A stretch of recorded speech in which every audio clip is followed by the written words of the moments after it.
You want to make more money? Money's not everything. Money won't make me happy. I'm fine. They're making sense. They're complacent with what they have. Why? Because they're trying to protect it rather than they get more of it. And by the way, they think that the money that they now have is theirs. We're told as kids, save your money, protect your money, don't waste money. Okay, don't play with money. Folks, money is useless. You guys that have money in a bank account right now, in a savings account, in a retirement account, what are you doing? All you're doing is feeding the bank. The bank wants you to keep money in the bank.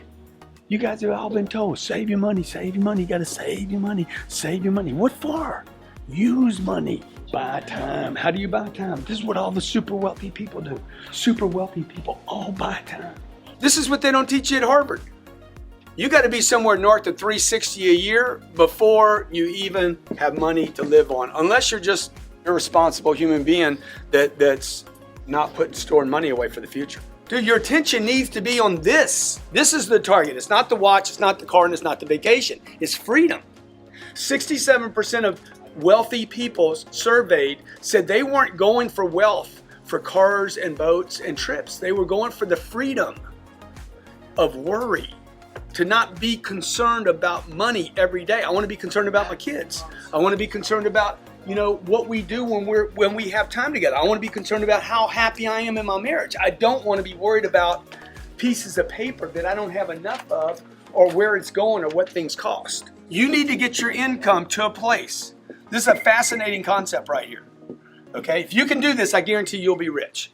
You need to get your income not to what pays your bills, but to where you can save 40% of your gross income is saved. All right? So when you sit down and do the math, what would it take for you to save 40% of your income? So watch what happens. If you make $10,000 a month, you would pay yourself first. The government doesn't let you do that. They don't trust you. They're like, no, get that money from him first before he blows it. We know he's going to blow it. Okay, we know the IRS is going to they're going to withhold probably $44,000 of it. So look, if you'll pay the freaking IRS $4,000 of 10, you need to figure out how to pay yourself $4,000. What's the problem here? You got to live on 2. So just keep doing the math out. This is the math you need to do with your spouse. You need to keep working it out until you're like, he's like, let's go buy a new car. Yeah, we ain't got any money for a new car. That's why when I was 35 years old, no one knew that I was a millionaire. Nothing had changed. I was still running with shit shoes, buying $40 shoes and working a shirt out as long as I could. And like, nobody saw, I didn't have fancy cars. I'm driving a Camry with $1 million in the bank. Because I was using this, okay? I pay the IRS. I've always paid those bastards. All right? And then what I did was, I'm a bank $4,000, and then I realized, dude, I can't live on 2. It's making my life hard to do this. This money, by the way, a better word for saving is storage. I was storing money, not saving money. I'm storing it. I'm stockpiling, if you like that word better. You don't want to save money. It's worthless. It's like saving a legal pad. A legal pad is only good if you use it. Money is only good if you use it. How many heard this term? Cash is? King. It's worthless. Cash is worthless. It's not a king. Like, cash is not king. Cash is shit. It just sits there and dies. Or you lose it. If you leave money in this storage account too long, guarantee you it will disappear. It always has in your life. If you look back over your life, the longer this money sits in storage, Pablo Escobar, was he the drug king? Yeah. That was his biggest problem. Mold, bugs, somebody steal it, rats. You don't want to leave it in storage too long because it's going to zero. All cash goes to zero.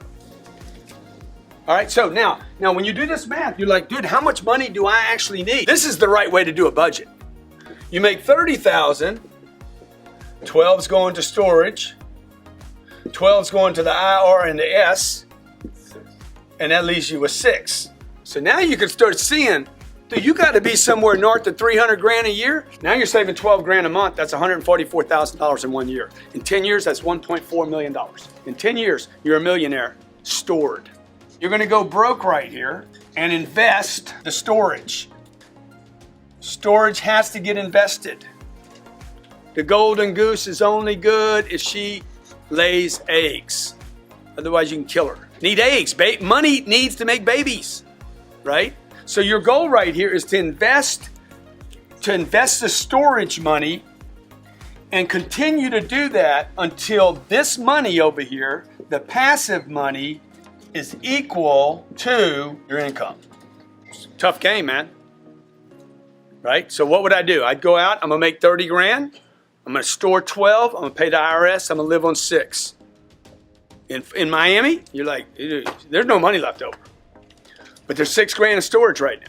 6 grand, 6 grand, keep pumping the 6, keep pumping it until you find a place where you're like, I'm gonna invest this money now. When you make this move right here, do not invest in anything that is a maybe. Don't lose money, number 1. Number 2, don't lose money. Number 3, don't lose money. You can't leave it in the bank because that's losing money. They don't pay you anything. It takes you 833 years to double your money at the bank today. Your target right here should be my passive income now exceeds my monthly income. You just need to do the math on it. You got to get your income to where you can bank 40% of your income. This is the most difficult part of this in the beginning. You're starving here until you confront the real problem. The real problem is income. Third thing is you need to stay broke with this money. You need to get this money in a sacred account somewhere where no one is going to jack with this money. That's what it means by being broke. It doesn't mean get money, blow it. It means get money, store it. Okay, find a place that's gonna go where you don't lose the money. Cars, don't buy them, lease them. Where you live, don't own it, rent it. Don't own anything, dude. Just stack cash and wait till you can put it in something where it won't be lost. It just goes away for a while. And inflation over time, 5 years, 7 years, 10 years, one day you look up and like, okay, I didn't lose my golden egg. That thing is protected. I got a little drip every month from it. And you keep adding to that so the drip gets bigger and bigger and bigger and bigger. And then you can come to work on Monday and say, dude, I got money coming in here. I got money coming in here. But I'm broke all the time, so I got to keep replacing the game. If it's not going to make you more money, like other than food, water, housing, you need a place to keep you warm. All other money, except for basic living, all other money should be 1, tax deductible, and 2, it should make you more money, or at least have the potential to make you more money. Money is not valuable in the bank. Money is not valuable sitting, waiting for your retirement. It might give you some peace of mind, some idea that you're going to be fine and you're going to be protected, you know, when you stop working, and that you're going to be able to retire and live happily ever after because you have money sitting on a 401k or a retirement account, or you got a bunch of money sitting in a savings account. But the truth is, you can't produce money when it sits in a bank. Money is only valuable when it's used.